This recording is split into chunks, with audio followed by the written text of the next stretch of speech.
کہنے لگا نا مایوس ہونا نکل کے صحرا سے، جس نے روما کی سلطنت کو الٹ دیا تھا نکل کے صحرا سے۔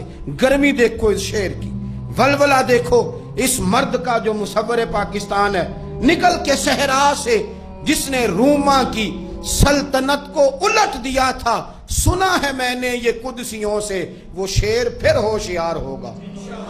وہ کل باتیں کر رہے تھے کہ بہت سارے ان میں سے پھر جاگ گئے اور بڑی جلدی وہ بلاک بنائیں گے۔ سنا ہے میں نے یہ قدسیوں سے کہ وہ شیر پھر ہوشیار ہوگا، وہ آئے گا میدان میں، نکلے گا، اور انشاءاللہ یہی چراغ جلے گا تو روشنی ہوگی۔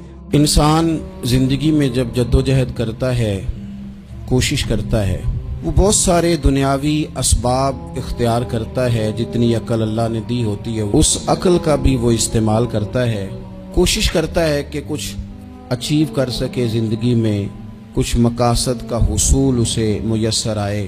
عزیز بھائیوں، ایک بات اپنے ذہن میں اچھی طرح بٹھا لیں اور لکھ لیں کہ زندگی میں جو کسی بندے کو کامیابی حاصل ہوتی ہے وہ رب تعالیٰ کی مدد سے حاصل ہوتی ہے۔ اگر رب تعالیٰ مددگار ہو تو پھر کوئی چیز بھی رستے میں رکاوٹ نہیں بنتی، اور اگر مالک کریم کو منظور نہ ہو تو انسان بہترین سیاستدان ہو، اچھا ایڈمنسٹریٹر ہو، اس کا ذہن بڑی وسعت رکھتا ہو، بڑی اچھی پلاننگ کرنا جانتا ہو، سارا کچھ ہو، تو بندہ ناکام ہو جاتا ہے۔ مسلمانوں کو جتنی کامیابیاں ملی ان کا پس منظر صرف اتنا تھا کہ اللہ تبارک و تعالیٰ نے اپنے بندوں کی مدد فرمائی، اور اب تعالیٰ نے قرآن مجید میں اس حقیقت کا بیان کیا، فرمایا بل اللہ مولاکم، فرمایا بلکہ اللہ تمہارا مولا ہے، وَهُوَ خَيْرُ النَّاصِرِينَ، اور وہ بہترین مددگار ہے۔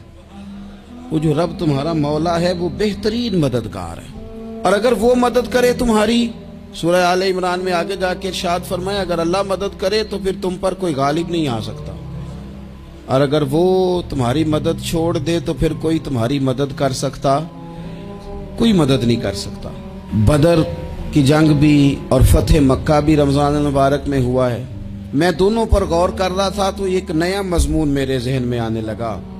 بدر کی جو جنگ ہے اس میں بھی ایک عجیب انقلاب آیا ہے کہ 313 نے 1000 سے مقابلہ کیا، اور جن 1000 سے مقابلہ کیا وہ اسلحے سے لیس تھے، اور یہ جو 313 ہیں ان کے پاس 6 زرہیں، 8 تلواریں، چند گھوڑے، لیکن اللہ نے کامیابی دی تو خود رب نے بیان کیا کس طرح دی، فرمایا وَلَقَدْ نَصَرَكُمُ اللَّهُ بِبَدْرٍ وَأَنْتُمْ أَذِلَّةٌ، وہ کامیابی اس طرح ملی ہے کہ رب نے تمہاری مدد کی تھی، تم تو کمزور تھے، اللہ نے بدر میں تمہاری مدد کی، تم جیت گئے۔ وَلَقَدْ نَصَرَكُمُ اللَّهُ بِبَدْرٍ وَأَنْتُمْ أَذِلَّةٌ، اللہ نے بدر میں تمہاری مدد کی، تم تو کمزور تھے۔